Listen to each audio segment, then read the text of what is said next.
3 unit rumah yang terbakar pada Kamis 5 September 2019 di Kompleks Perumahan Pulubala masih menyisakan duka bagi korban.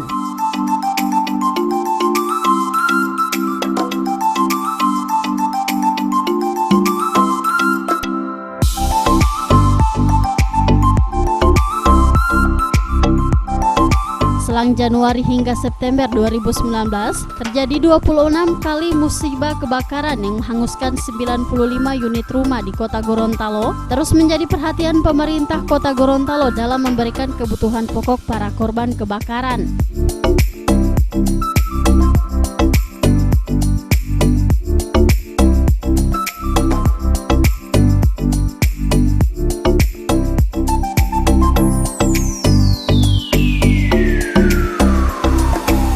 Musibah yang terjadi pada hari Kamis pukul 13.30 waktu Indonesia Tengah tersebut diakibatkan oleh adanya hubungan arus pendek listrik, sehingga seluruh masyarakat diharapkan untuk lebih berhati-hati untuk melakukan pemeriksaan secara berkala maupun aktivitas memasak di dapur dan mengawasi anak-anak yang bermain api.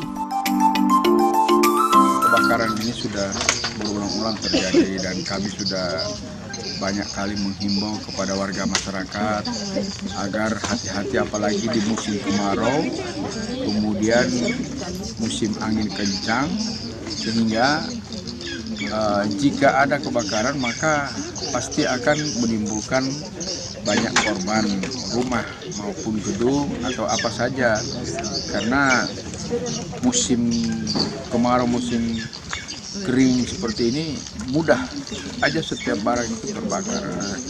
Kami sekali lagi melalui kesempatan ini menghimbau lagi pada warga masyarakat, dari berbagai kejadian yang ada setelah kami lakukan penelitian, beberapa penyebab utama daripada kebakaran misalnya korsleting listrik, PLN, kemudian masak di dapur, kemudian anak-anak bermain korek atau main api, kemudian masyarakat yang membakar sampah atau rumput di sekitaran rumah dan lain sebagainya. Ini menyebabkan kebakaran.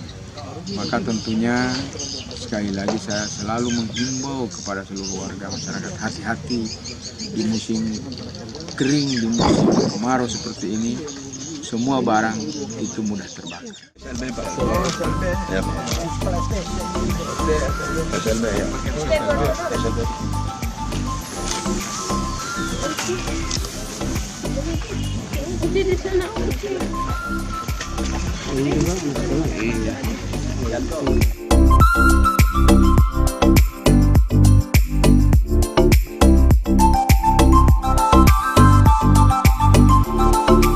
Liputan Advertorial Mimosa TV.